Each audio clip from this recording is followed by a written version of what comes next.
Hey everybody, we're going to go ahead and get started. Welcome to our January update call. My name is Lexi Bond. I'm the Professional Development and Training Coordinator here at the Department of Education. A few things before we get started with our call. This call is being recorded, so all cameras and microphones are turned off. If you have a question throughout the presentation, just go ahead and drop your question in the chat using the chat feature. You can also hold your question until the end and raise your hand. Someone will take you off mute so you can answer that question that way. That kind of leads me into our next disclaimer here, which is the state of Tennessee does not permit the use of generative AI tools such as the Otter app in meetings hosted on state resources. If you are found using an AI tool to transcribe or record the presentation, you will be asked to leave the meeting and have that app blocked. Since these apps are not secure or adequately regulated, any state data being shared during the presentation could be misrepresented and protected data could be released to the public. We ask that you respect our decision to safeguard information. For those meeting notes, just rely on those materials provided by TDOE, such as that recording and supplemental resources. I believe that is all for me, so I am going to go ahead and pass it off to our State Director, Josh Nunnally, for his updates. Thank you, Lexi. Well, good afternoon, everybody. Welcome to the January State Agency call. Our mission is to develop extraordinary school nutrition professionals and provide strategies to increase consumption of healthy school meals. The agenda today, we're going to have a state director update, compliance updates, some program updates, and then also some regional updates as well. My name is Josh Nunnally, and I'm the state director, as Lexi said, and I help bridge the gaps between school nutrition and other departments throughout the state and federal levels. I first want to start by saying welcome to 2025. Oh, sorry, Mandy, did you have a question?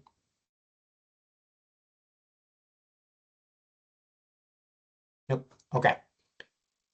Welcome to 2025. This year is halfway over, which is, I think, crazy to think because it seems like we were just all together at S&P Academy not too long ago. And since this is the start of 2025, I wanted to share a few quotes about starting the new year. So I'll read through those. The first step towards getting somewhere is to decide you're not going to stay where you are. The next one, I hope that in this year to come, you make mistakes, because if you are making mistakes, then you're making new things, trying new things, learning, living, pushing yourself, changing your world. You're doing things you've never done before, and more importantly, you're doing something.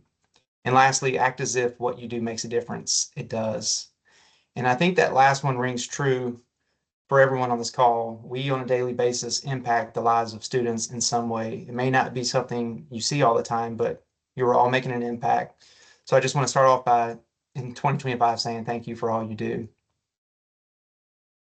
So for the state director updates today, I'll talk a little bit about some emails that went out from TDOE divisions, talk about site visits that we're doing in coordination with Coordinated School Health, progress on some goals that we have as a state agency, conferences and meetings, some discussion about silos and collaborations, website updates, ARs that we've conducted, and then just director of school shout outs. So you may have been copied on an email a few months ago that Sam Piercy, I believe, sent out to directors of schools. And that was intentional. We mentioned at S&P Academy that we're going to try to have everyone on this call more connected to things that are influenced by school nutrition. You were copied on those emails, so you were aware of what was going out around economically disadvantaged, and that you were not caught off guard by what your directors of schools might ask you about it. Our hope is to continue having school nutrition directors copied on emails that involve anything related to school nutrition in the future to help with any communication gaps. The next slide would be about site visits. And I mentioned one of the initiatives for Coordinated School Health this year is to do a combined district visit that spans all Coordinated School Health programs. I was able to visit Clarksville Montgomery schools with the Coordinated School Health team. Shane was able to showcase his district, his team, and all the work they're doing at his schools. Lori Paisley, the Assistant Commissioner of Cornelius School Health, then met with the directors of schools after our visit with Shane to just let the director of schools know what the amazing work that Shane's and his team are doing. So thank you, Shane, for allowing us to come visit. And I think on the next slide, you'll see some pictures of our visit. It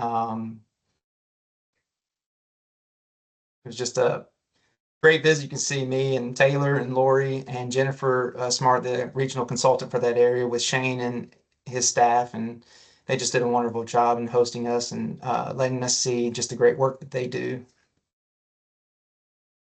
So I mentioned a little bit about progress on goals. At SMB Academy, I mentioned that this year my team would be focused on internal and foundational goals. I mentioned that there were 3 funnels that we'd be working out of this year: internal process, collaboration, and then regional position needs. And I wanted to share an update on our progress. So first, standard operating procedures. When I think about that internal process funnel, I think about standard operating procedures for my team. And we've created 22 new or updated SOPs over the last 6 months. You can see in this first slide, we have claims processing, yearly reimbursement rate testing. If you want to go to the next slide, disaster assistance, new SFA checklists, state recognized certification plan.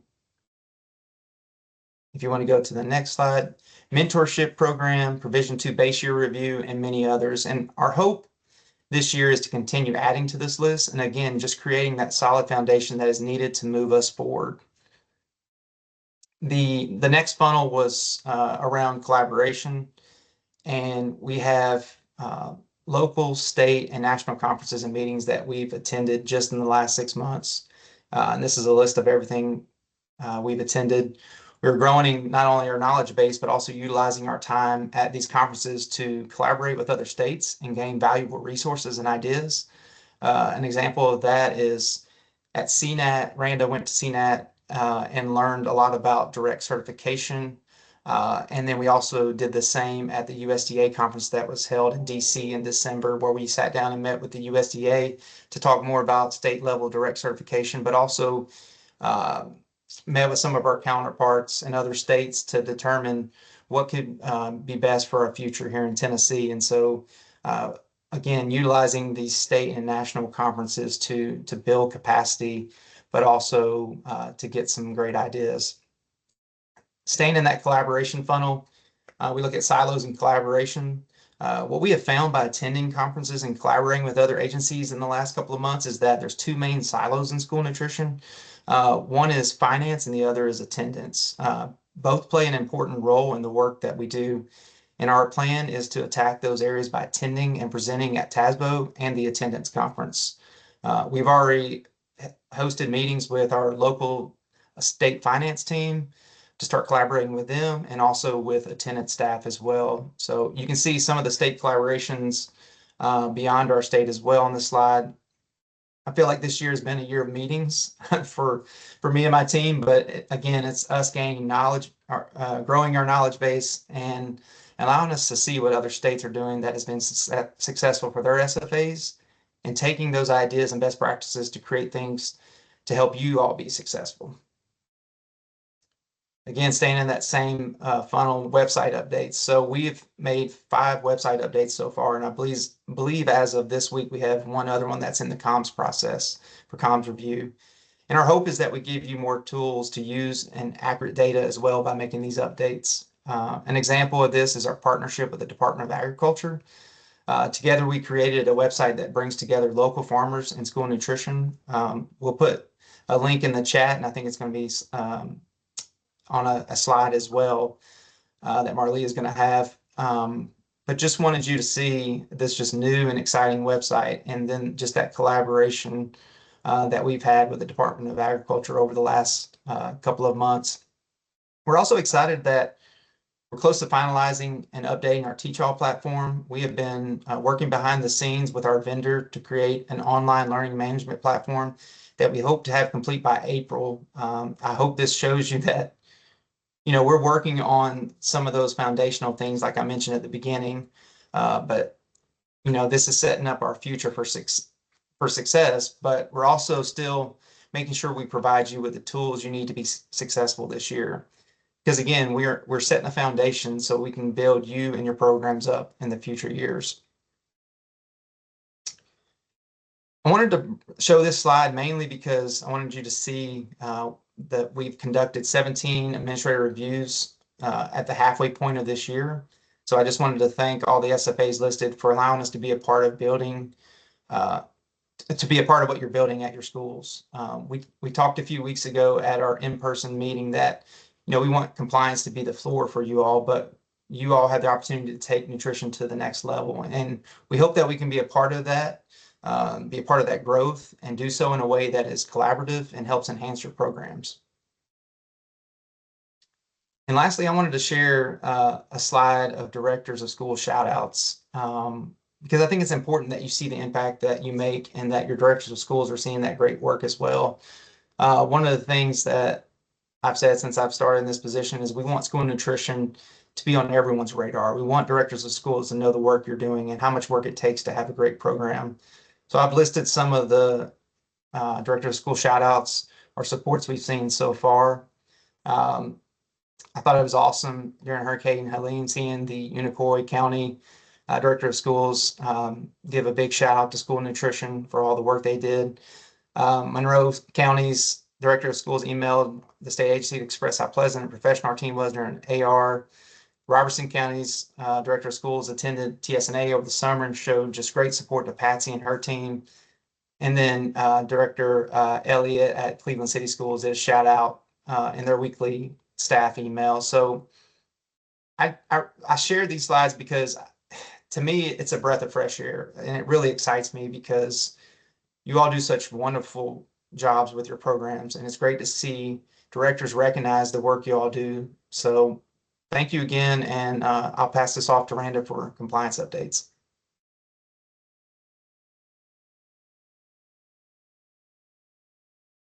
Hello, everyone. I am Randa Mead. I'm Senior Compliance and Data Manager, and I will be sharing compliance updates today. So first off, here's my agenda. I'm going to talk about direct certification, the SNAP letter method, Medicaid benefits and direct certification, recent USDA policy memos, and upcoming application packet changes. And then the picture there is me and Josh and Kate at the USDA state agency meeting that Josh mentioned. We were able to attend and learn a lot from different states and from USDA, and we're really excited to be able to implement what we learned.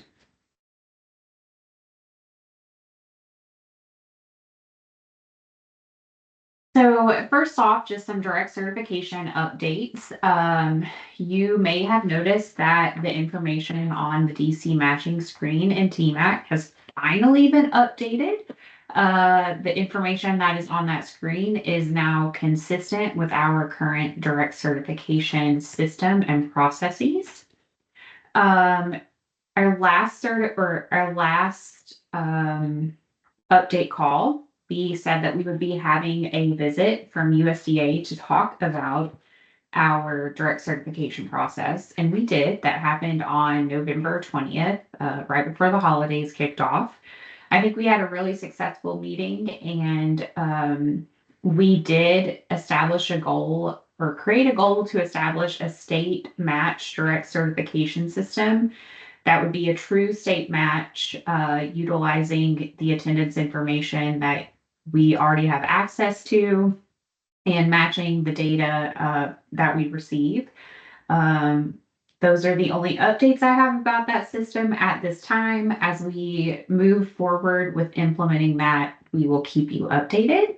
And then you also saw on Josh's slide that one of the website updates that we have implemented was direct certification. So we have updated the direct certification portion of S&P resources to be in line with what our current direct certification practices are, and to have some more readily available resources like our file layouts and county code lists. Okay, so now let's talk about the SNAP letter method.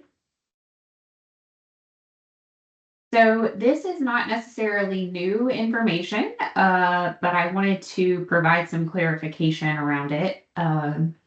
So from a policy memo that came out all the way back in 2011, SP 13, 2011, SNAP letters cannot be used to provide benefits to students.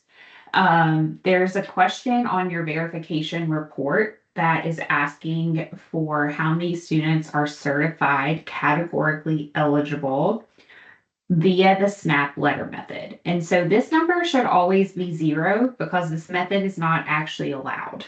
This is one of the very fun areas where USDA reporting is not up to date with USDA guidance. And so we have seen on some verification reports that that number is greater than 0. So we wanted to just provide a reminder that you are not to use SNAP letters to provide benefits. So if you did have a family saying that they receive SNAP benefits and they tried to use a letter, you could take the case number on the household application for free and reduced price meals on number 2 of the application. And then of course the best practice would be to try to find that child or family on the SNAP list to count the child as directly certified.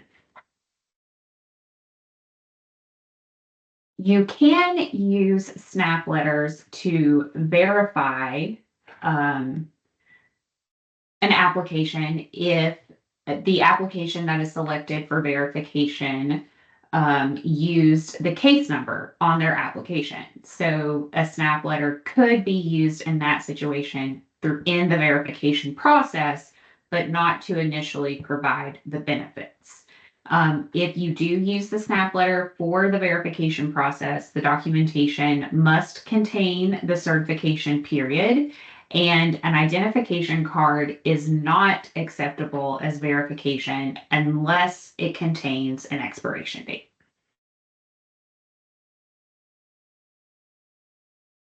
Okay, now I'm going to talk a little bit about Medicaid benefits and direct certification. So the purpose for this slide is, I know I have gotten a few questions, and I think our regional consultants have as well. Someone will reach out and say, hey, I know this child receives Medicaid benefits absolutely for a fact, but I can't find them on the Medicaid list. What's going on? And so in order to be directly certified for free or reduced price meals because of participation in Medicaid, the student must be found on the data list that you download from TMAC. So why would there be a scenario where you know the student receives Medicaid, but they're not on the list?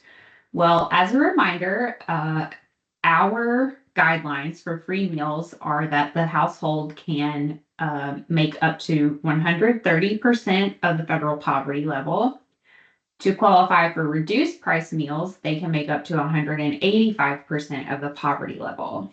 But Medicaid has great variation in its percent of the federal poverty level that a household or family could be making and still receive benefits. So some groups may receive Medicaid and still make up to 250% of the federal poverty level in their income.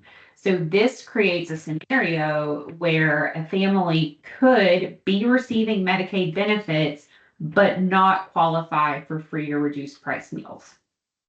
So I just wanted to make sure that everyone was aware that there are situations that exist where a family or a child may be receiving Medicaid benefits, but not be receiving or eligible to be on our direct certification list. Some families may also receive Medicaid benefits because of specific conditions, which again, they may not have that qualifying income level.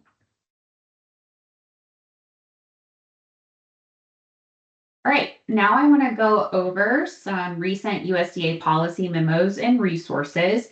Our plan is to start going over these on all of our quarterly update calls. And these go through November 7th. So there have been a few policy memos that have been released since then, but due to our process for approval and being able to share these with you, some of those more recent ones aren't on this slide, but we'll be sure to talk about them on our April quarterly update call. So we have SPO1 2025, which covers fluid milk requirements for school meals. SPO2 2025 is about substituting vegetables for fruit at breakfast.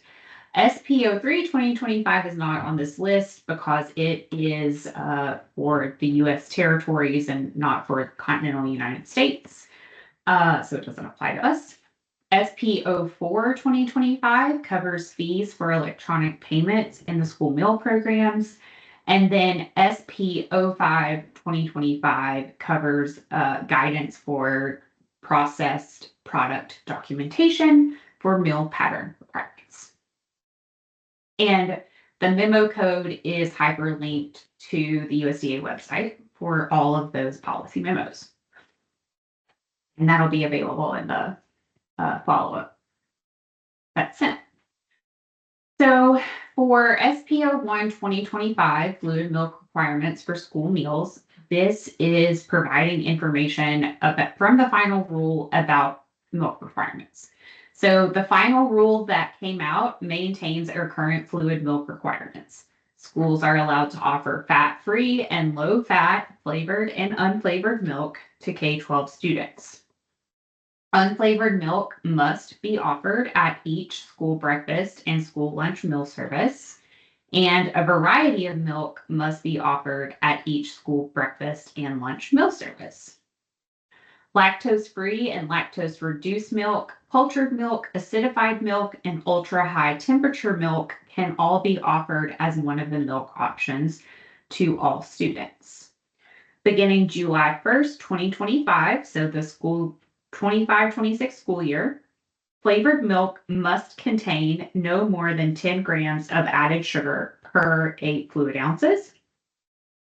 And then this policy memo also kept consistent non-dairy fluid milk substitutes. Didn't change anything, so I'm not going to go into detail on those, but I did want to let you know that it is included in that policy memo if you happen to have questions.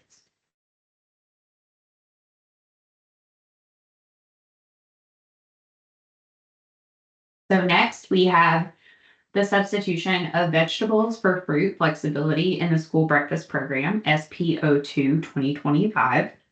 So this allows vegetables to credit as fruit at breakfast and adds flexibility with offer versus serve options.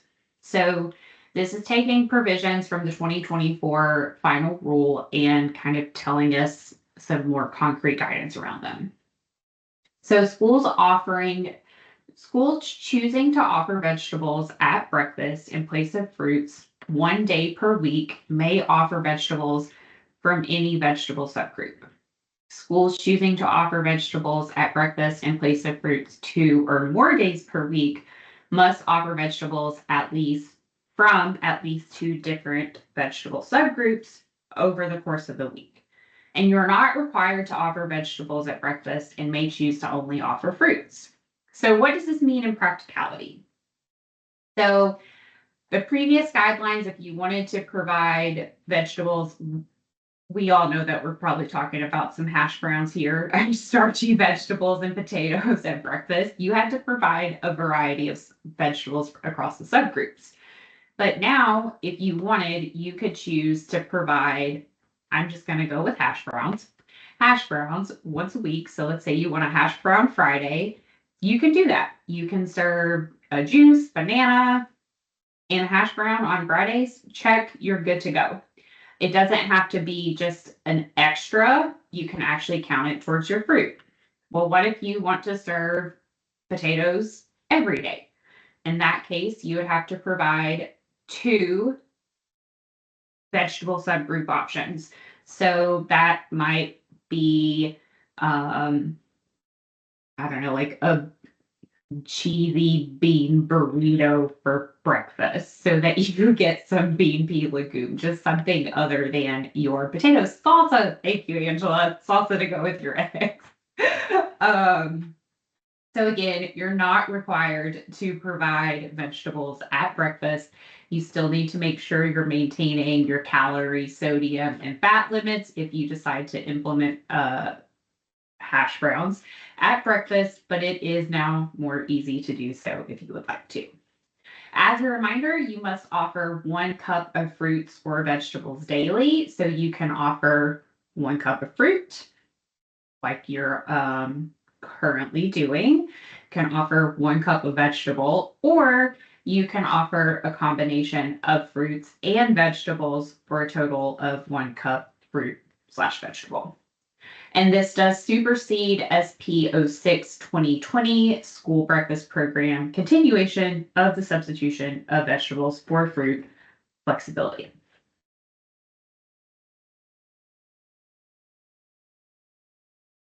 All right, this is something I am so excited about to be able to share with you all.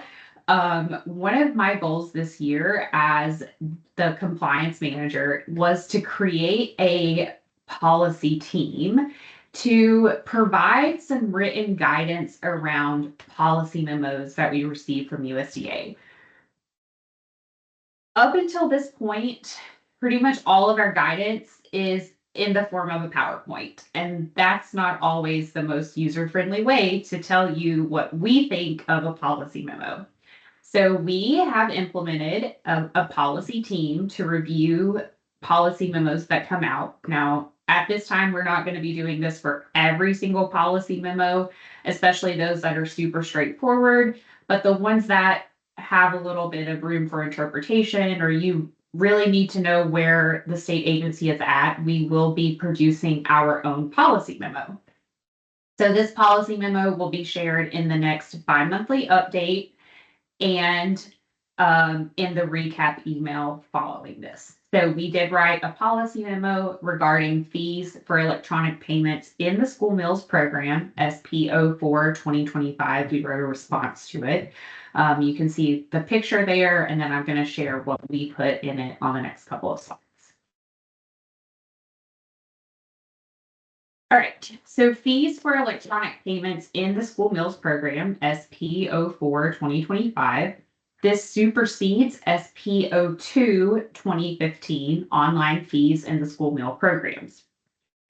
And so the basic information is that families with students eligible for free or reduced price meals must not be charged any fees along with the cost of a meal. And that includes fees for using electronic payment services. So all SFAs must provide families with a free and accessible method of making deposits to the student meal account. This includes families paying the full price for school meals and school meal accounts only used for purchasing a la carte foods, which means this also applies to SFAs that are fully implementing CEP, because if those students are using their accounts only for a la carte meals, they still need to have a way to not be charged fees for doing electronic payments. SFAs must provide a method of making deposits to the student meal account that does not require computer access to meet the needs of families who do not have access to a computer, do not have a bank account, or who prefer to make their payments by other means, such as accepting cash or checks at the school office. SFAs must notify families of available payment options and associated fees in ways that are easy to find and understand. And all families must have access to all payment methods made available by an SFA for adding money to their student meal accounts.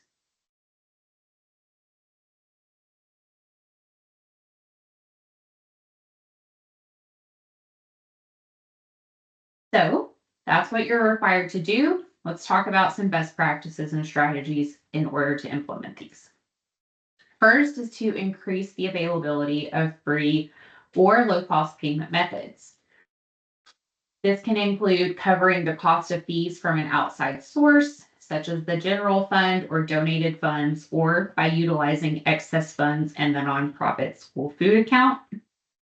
Another idea to increase the availability would be to, when you're soliciting for your next POS system, provide historical data on the procurement documents and request that vendors give you a fixed cost fee for processing all of your online payments instead of a per transaction fee for your students. And then, of course, to allow families to make deposits by cash and or check.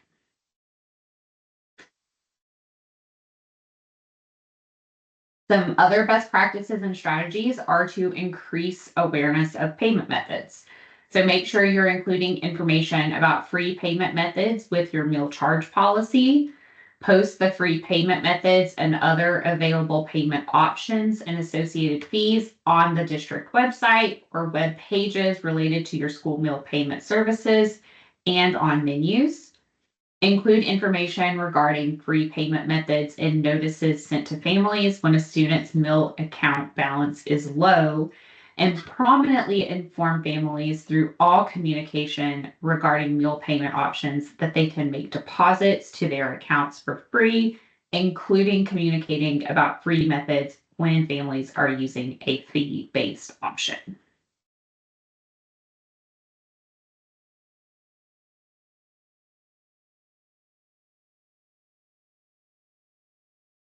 All right.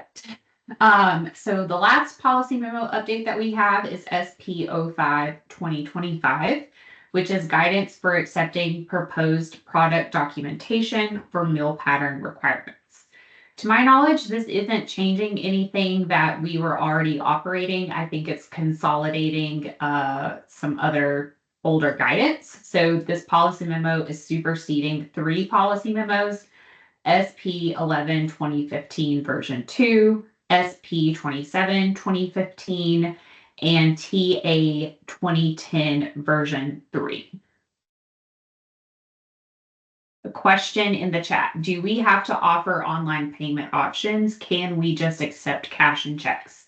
To my knowledge, you do not have to offer online payment options. You can just accept cash and checks, and then you wouldn't have to worry about fees.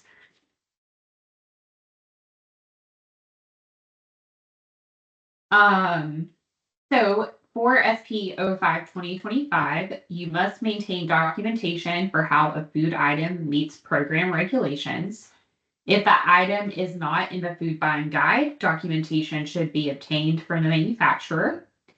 And child nutrition or CN labels and product formulation statements, PFS, provide a way for manufacturers to demonstrate how a processed food product contributes to the meal pattern requirements. So CN labels. In order for a product to be eligible for a CN label, it must contribute at least a ½ ounce equivalent meat or meat alternative. Valid and acceptable documentation for CN labels include the original CN label from the product carton, a photocopy of the CN label shown attached to the original product carton, a photograph of the CN label shown attached to the original product carton, or a CN label copied with a watermark displaying the product name and CN number provided by the vendor and the invoice. The date on the CN label is the original date of authorization, and it is valid for 5 years once it is authorized.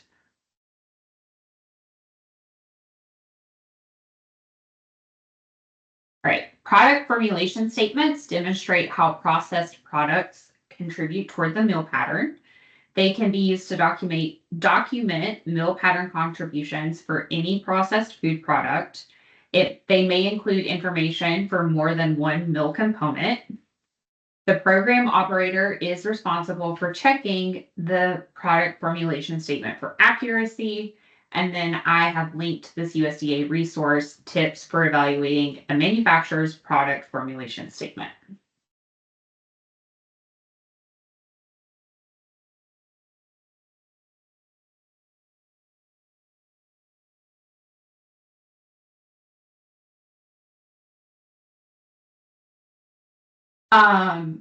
There is USDA released some new school meal application prototypes in new languages. They've added 10 additional languages: Chinese simplified, Arabic, Portuguese, Vietnamese, French, Russian, Chinese traditional, Korean, Albanian, and Serbian. And all of those applications, both new and old languages, are linked here. I see there's a comment about DC notifications in the chat. I will get to that momentarily. I do want to give a plug for summer feeding rural non-congregate. I was going to put the link to the map. Oh, there it goes. My copy and paste has been really weird on my computer. But I just wanted to remind everyone that for rural non-congregate, last year, the definition of rural changed and the map is much more friendly now to our state being considered rural. So if you thought that previously you could not participate in rural non-congregate because you were not considered rural and you're interested in doing non-congregate feeding in the summer, I encourage you to look at the map. We are beginning to get our guidance solidified for this summer, and we'll have more information coming to you soon on what that will look like. There will still be an additional application piece like there has been the last couple of years, just because we can't contain everything that we need for rural non-congregate within your TMAC application. So be on the lookout for additional information on our guidance, but I did want to give a quick plug just around the map. As always, if you have questions about rural non-congregate, you can reach out to me or your regional consultant. Okay, in the chat, we have a question about direct certification. So I'm going to read that. For direct certification notification, can we get 2 separate emails? It delays claim processing while waiting for the direct certification email. For example, I only need to know about December since those are added weekly. Could we be notified those are ready, even in the event the current month Medicaid isn't ready? It takes us a long time to re-upload all DC lists. So if we could get started on it earlier in the month, that would be great. I will take this and we will talk about like the best way to provide that notification. As a reminder, you don't have to wait until the email to move forward with getting those lists and processing your claims and that sort of thing. The SNAP data is received on a weekly basis. We get the file every Friday and it is typically there by the next Tuesday. So you do not have to wait for that email to move forward. And when you download the data, if you see file dates, for every Friday in the month, the data set is complete. And I see that you're saying it is helpful, so we'll talk about it and see what the best way is to move forward. If it would be helpful for everyone to have multiple, I think that's something that we could look at doing. We were mainly just trying to not overload your inboxes with notification emails, but we'll definitely take that and discuss it. So I have one final thing to talk about, and that is upcoming changes to application packets for the 25-26 school year. So I don't have the specific images to show you at this time, but we will be doing a training on March 27th to go over this in more detail. This is more just like an FYI, hey, this is coming for 25-26. We will be adding new civil rights questions to the SFA application.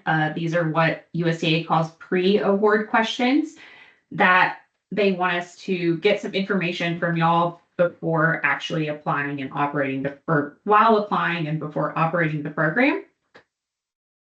And then you will also be required to confirm associated users as you're renewing your packet. So this is going to be a section kind of on your dashboard. You'll click into it and it'll say, hey, these are the 2 or 3 people that are associated with your SFA that have a TMAC login. Are all of these people still working with you? And you'll just check yes if they are, you'll remove them if not. It should be pretty painless, and you then won't have to be, we won't have to send you an email every year to say, hey, are these the people that are still with your program? Please reply yes or no. All right. One more question about fees. Just to clarify, if we have an option to pay by cash or check without a fee and an online option with fees, we still need to provide an online option without a fee for free and reduced price students.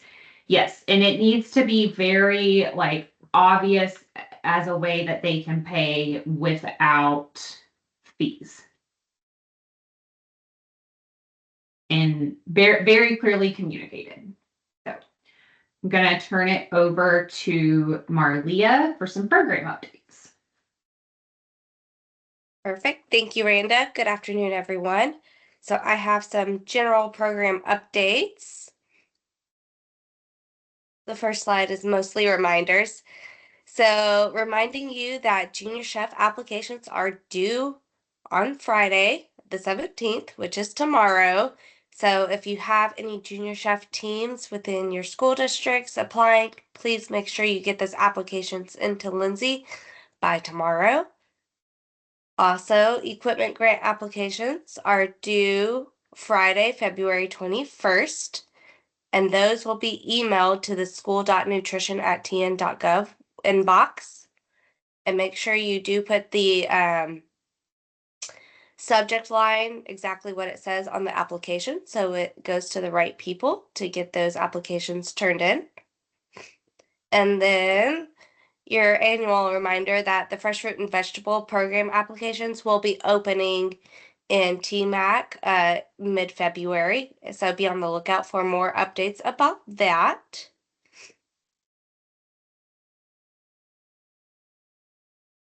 And as Josh has already pointed out, Lindsay Paul has been working behind the scenes with the Department of Agriculture to really help establish the connection between ag and education.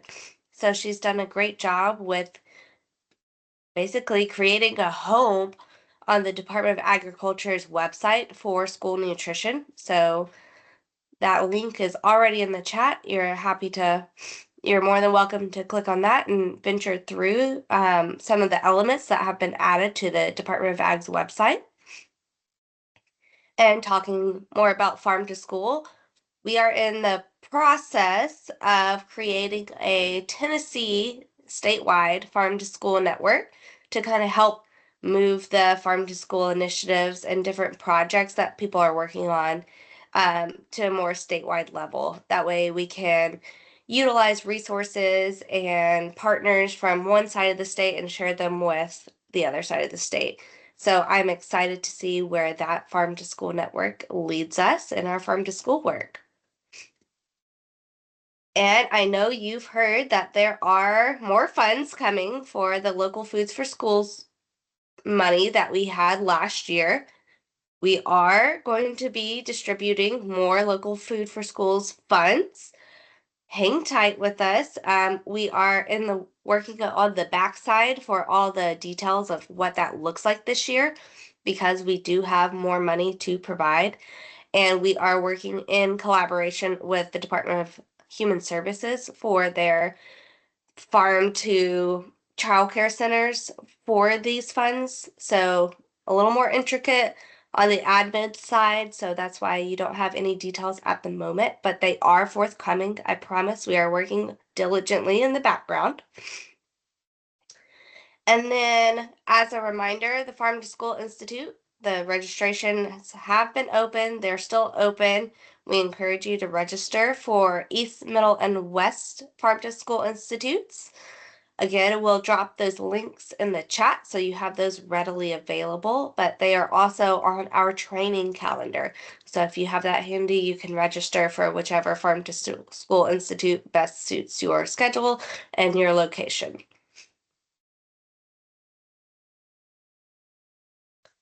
And general meetings and training updates / reminders. Regional meetings are coming up at the end of the month, so that is exciting. We also have our new director workshops too, coming up in February. So be sure to register for those as soon as those registration links are sent out. Again, our virtual trainings can be found on our training calendar.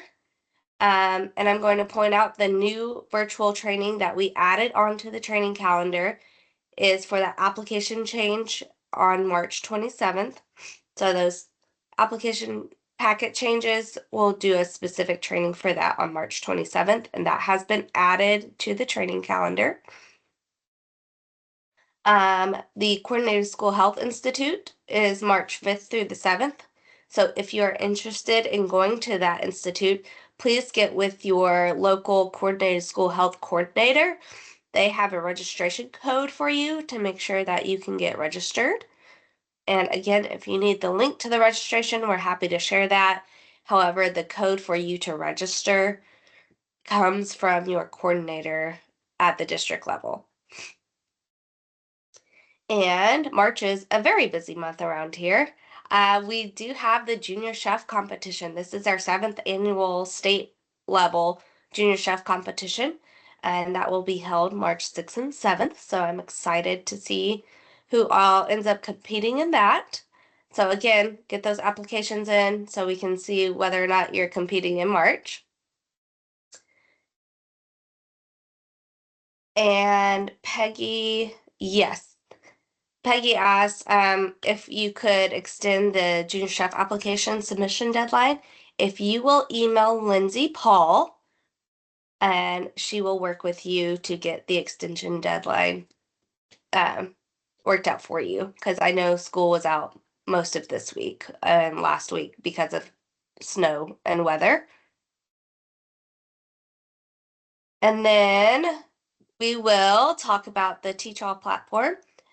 Josh has already alluded to that. Yes, we have been working diligently behind the scenes, creating more on-demand type trainings for you guys. That way, you don't have to listen to us all the time on these live virtual trainings. You can log in and say, oh, I need more training about fresh fruit and vegetable program. Cool. There will be an on-demand section on the Teach All platform with some of the topics that we cover annually. So we are required annually to cover certain topics per the USDA. So those topics will be more on the on-demand side of Teach All. And we also just have more interactive trainings that we are building into the platform. So I'm excited to launch that come April. So pay attention for more information coming out about the Teach All platform and all the fun trainings you can find on it. All right. And I will pass that off to Jolene now for regional updates. Hi, everyone. I am Jolene Shear. I'm the Senior Regional Consultant Manager, and I get the privilege of supervising our 10 folks out in the field. And I have some general updates for you today. I am coming at you from Clay County on an AR, so that's exciting. So let's see, general update reminders. I will not, well, we'll see after a while, I guess, but January and February are what these ones pertain to. So state matching should be coming out soon, so putting that on your radar. Commodity surveys also, between this time, you'll complete and return commodity surveys, and those typically come out from Grant. And then also it's time to think about your budgets for school nutrition next year, especially because you need local board approval. So be thinking about your school nutrition budgets. Also a reminder, on-site internal monitoring that is due February 1. So if you haven't been out to your sites to do that, do make sure that you do that. Also, the fresh fruit and vegetable program application will be coming out in February, and we want to make sure that gets completed. And lastly, be on the lookout for the equipment grant. Marlia has more details about that, but usually you'll see stuff in January, and it is January. So be on the lookout for all those things. Also, we won't see you probably before this. I got to look when the next statewide call is scheduled, but CEP, remember, April 1 is your day to pull your data.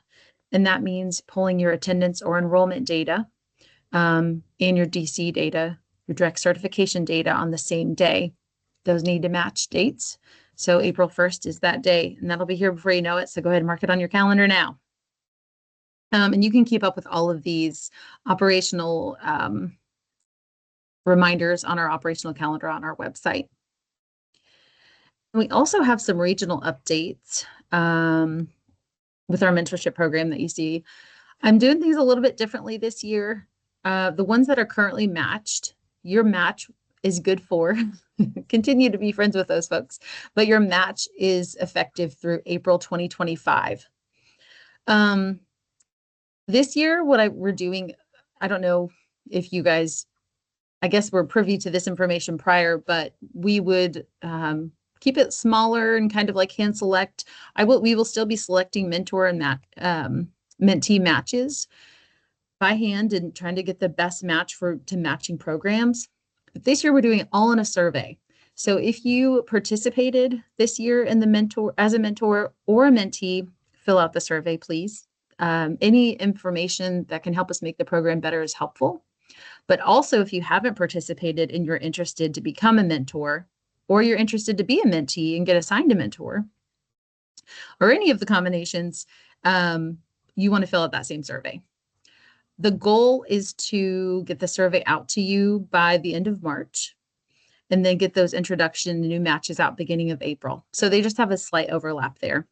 And then that next mentor-mentee match will last April 2025 to April 2026.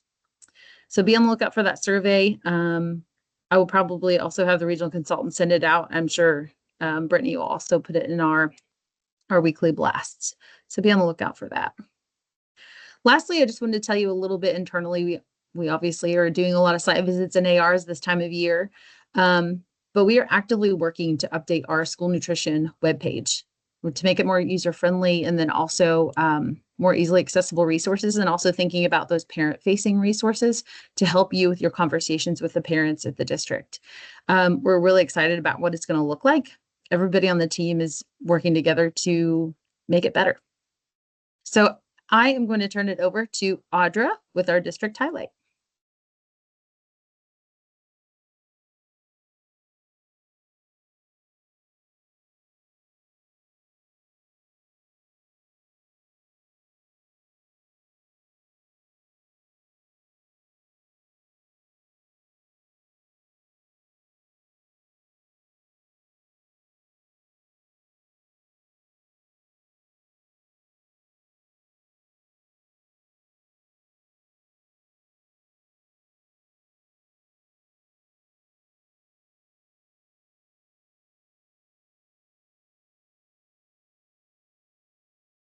Audra, are you there? Might be having some technical difficulties, but if you raise your hand, I might be able to find you and help with your microphone.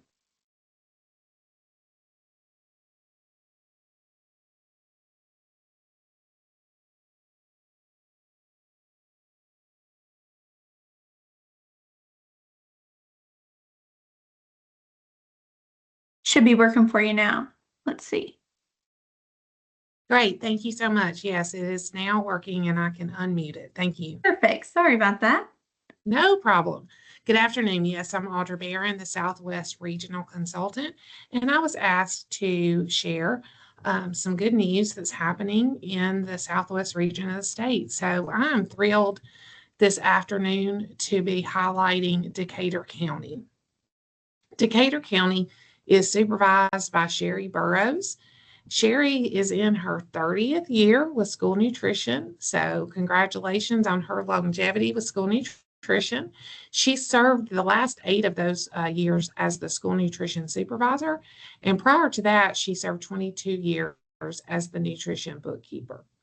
Under Sherry's leadership, Decatur County decided to begin participating in CEP this year, district-wide, and they were super excited to see higher participation at all of their schools. That's been a real positive outcome of CEP. The elementary schools are averaging over 60% for breakfast, and the middle and high schools are averaging around 45%. But last year, the high school was under 20%. So going from under 20 to 45 is a great outcome for them. And then across the board, all schools are now serving over 70% participation at lunch. Another exciting thing that Decatur County has going on is that the cafeterias are doing some new things at the schools this year. Once a month, they have what they're calling a Fan Favorite Friday, and the students vote or tell the cafeteria what their favorite meals are. And the students are really enjoying feeling like they're getting to pick a meal and have some more input and feedback with the menus and the selections and choices that they're given. Also, the high school has started doing a monthly newsletter, and they're featuring the cafeteria they featured the cafeteria in the October issue. So that's the photo that you see there is the cafeteria being featured in that newsletter.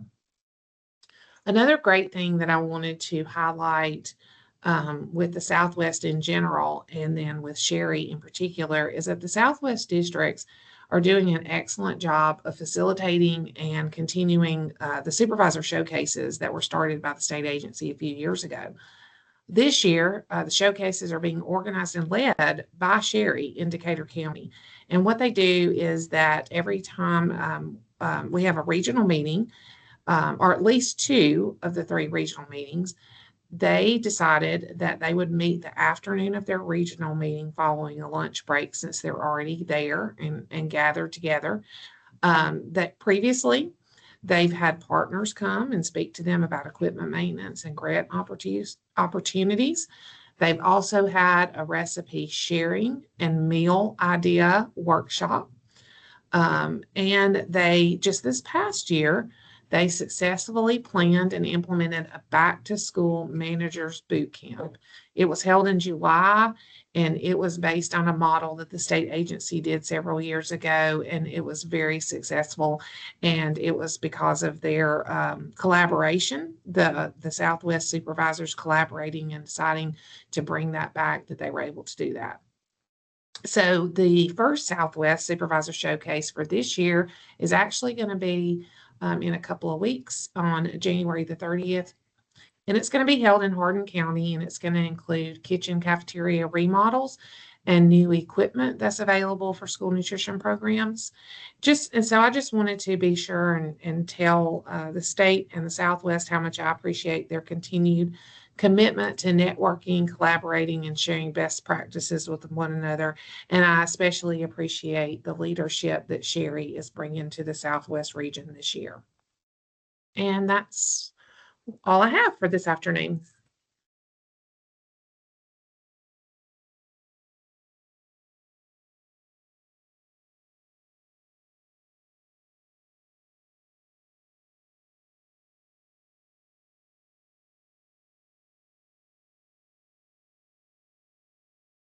I wanted to jump in. There was a question that had been in the chat asking when the online fee requirement is effective.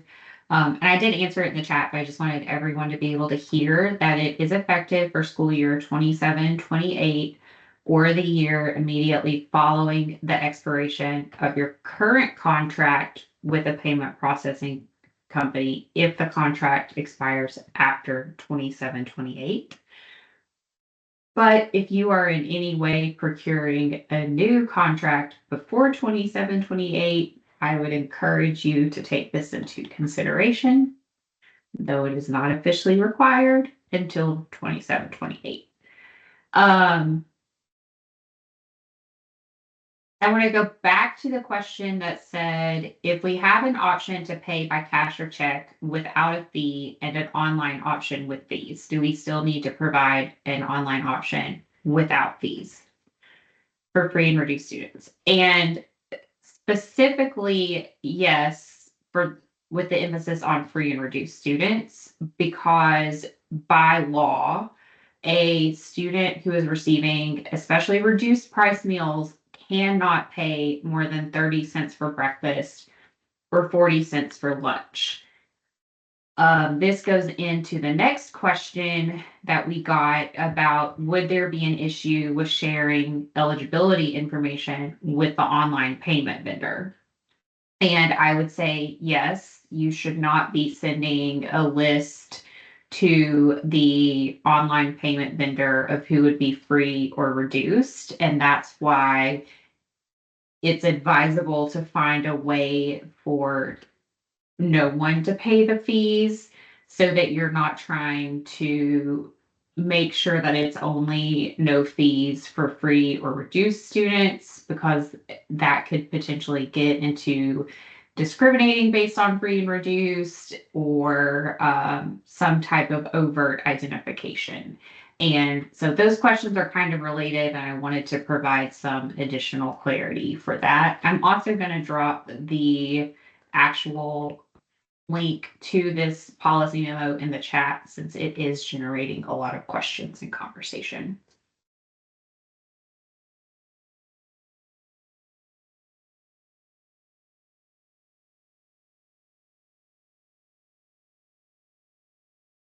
Thank you for that, Randa.